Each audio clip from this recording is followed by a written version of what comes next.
century used through cobblestones. Today, it is the broken paving. In a situation like this, these soldiers look and behave more like Roman legionaries than a modern army.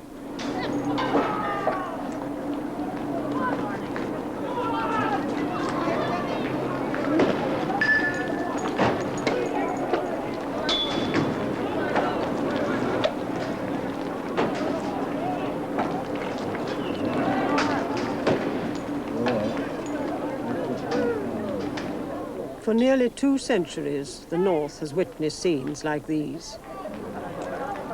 They're scarcely a stratagem, either militarily, propaganda, or indeed in terms of political initiatives, which does not carry on echoes of the past for those who are involved in it. Therefore, there's no way in which those who want to comprehend or make intelligible what is happening in the North can do so without being aware of the historical precedents to which the participants are themselves referring. One of the great mistakes which people make today is to talk about mindless violence and random violence and so on, as if they want to dissociate themselves from it because does seem so inhuman. In fact, violence is never mindless in Ireland. It's a highly ritualized and structured activity. Violence in Ireland is the result of Ireland having been in a profoundly raw political conflict for centuries. When you get into a raw political conflict, you use violence. Nor is this new. London has seen Irish bombs before.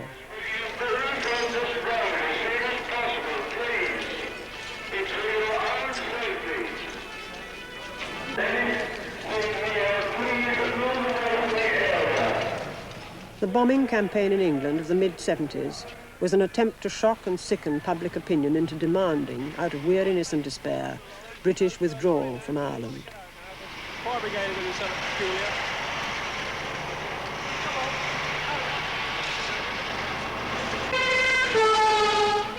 As a tactic, it risks provoking revulsion, and did so when the Birmingham pub bombings killed 21 people and injured 162.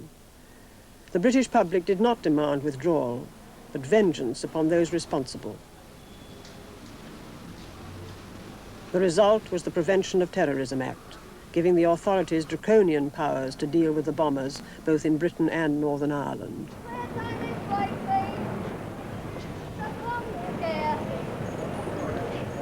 But when a diffused bomb in London makes headlines and a death in Belfast does not, the lesson for those seeking publicity is clear.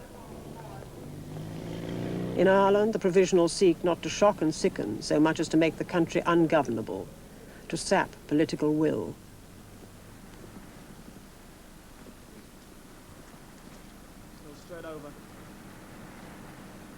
They have kept the army in Northern Ireland for over a decade.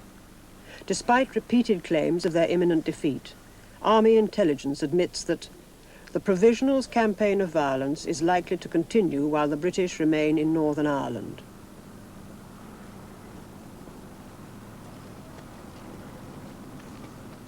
That is largely due to the tacit, if ambivalent, support they get from the Catholic ghettos. Catholics here are still over twice as likely to be unemployed as Protestants and have little time for the state or its agents. Army intelligence reports there are still areas within the province, both rural and urban, where terrorists can base themselves with little risk of betrayal and can count on active support in emergency.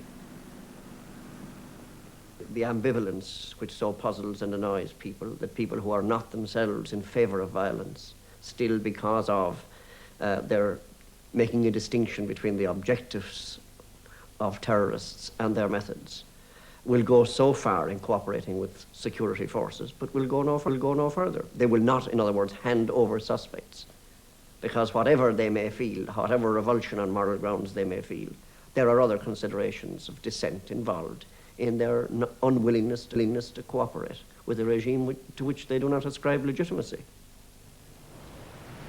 In those circumstances, it is difficult for the processes of law and order to function normally. It becomes difficult to get convictions. Witnesses are silent, juries nervous. In 1973, normal legal procedures were suspended. The new courts sit before a judge without a jury. Most convictions have to be obtained from confessions. It's not really surprising, therefore, that during interrogation at police stations, like this one at Castlereagh, confessions have been extracted under severe physical and mental duress. Strenuous attempts, helped by media indifference, were made to deny this. However, it was officially admitted in a government report in 1979. In the Maze prison, those found guilty of terrorist offences, both Republican and Loyalist, were given special status, including the right to wear civilian clothes. In 1976, it was abolished. The H Block prisoners remembered Ireland's tradition of prison protest. The role of prisoners, the way in which prisoners are part of the struggle, the way in which prisoners behave, the role of a hunger strike, passive resistance. It has echoes throughout Irish history, which those involved are very conscious of, and indeed which effectively legitimizes virtually the entire range of conduct. On September the 14th, 1976, Kieran Nugent, an 18-year-old Republican convicted of hijacking, refused to wear prison uniform. Left in a cell naked, he covered himself with a blanket. Others followed his example. They were not allowed to use the lavatories unless they were wearing prison clothes. So in protest, they smeared their excrement over the walls. Throughout Irish history, prison has been used to dramatize the Republican cause. What was at stake here was whether the IRA men were political prisoners or criminals, whether the authorities would admit their crimes were politically motivated. We're political prisoners! We want political status! Political status would admit that these were men fighting for a cause and legitimize their actions. Look at that blanket, man! Finally, 7 men, the same number as had signed the proclamation of 1916, went on hunger strike. They saw themselves in the tradition of Terence MacSwiney, who had written, "It is not those who can inflict the most, but those that can suffer the most who will conquer." MacSwiney died after a 73-day fast in 1920. One of the hunger strikers, Ray McCartney, was allowed to make a statement to Granada Television. The whole system in Northern Ireland, both special arrest, special court system without jury, has proved to us beyond all doubt that these courts are set up to convict men just to convince people that we are criminals, which we are not. We are a product of the political troubles in Northern Ireland at this moment.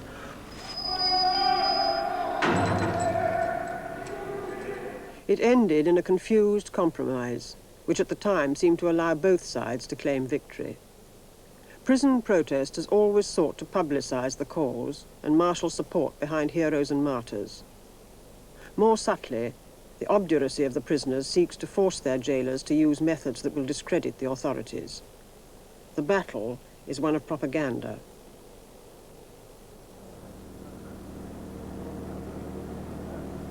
Essentially, the same problem confronts the army: how to maintain law and order without using methods that offend liberal susceptibilities.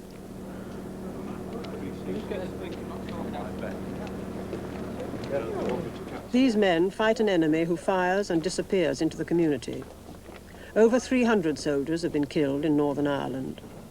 Schooled in the colonies, they still face the same problem: the unseen enemy and the fickle resolve of politicians and public opinion. Right, come on, lads. We'll go on the other side of the pig.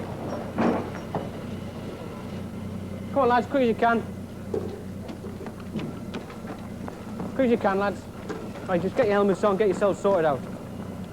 The British Army and its counter-insurgency techniques are now the most sophisticated in the world. However, for the soldier on the ground, this is an unenviable situation. The Black and Tans' frustrations at not being able to fire back led to the reprisals of the 1920s. There's a group of yous down the bottom there. As soon as we get the ACO, okay, we're going to go down, all right?